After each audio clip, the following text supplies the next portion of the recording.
We've got to look at what's happening in Facebook. And of course, you are exposed to privacy concerns. You are exposed to legal risks, $3 billion worth of them in the fiscal first quarter, and maybe up to $5 billion when it comes to the FTC investigation. Brian Wieser, your take on the ongoing risk reward when it comes to Facebook? Yeah, and that's exactly the right way to think about it from an advertiser perspective. You know, we represent the largest single pool of spending on Facebook or any other set of media owners. And so the real issue that every advertiser has to consider, especially those who care about their brands and long-term brand health, is whether or not where they're putting their money is brand safe, and whether or not there may be any taint or tarnish in association with where they spend their money. It's a huge risk.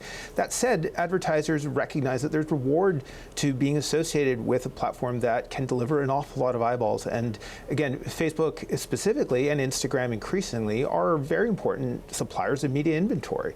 So at the end of the day, it was always going to be the case that there's growth, much as came in. That's not a shocker. But I think that the long-term risks, which is always something I think Wall Street was kind of ignoring and still is to some degree, it still exists in a big way. But Brian, isn't there a bullish case to be made here with regards to the sort of stickiness that Facebook has had? I mean, since the Cambridge Analytica scandal over a year ago, you know, they really haven't seen a flight in users. People seem to still be stuck to this platform, for better or for worse. Separate users from usage. And I think that, unfortunately, it's not, sometimes we focus on the data that we're given, not the data we need.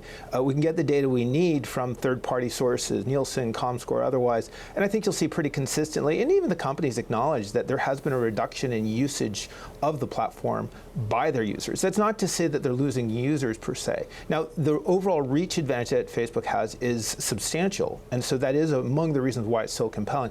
But I think that from an advertiser perspective, you could also find substantial numbers of users in other places. You just can't find the tonnage at one single place.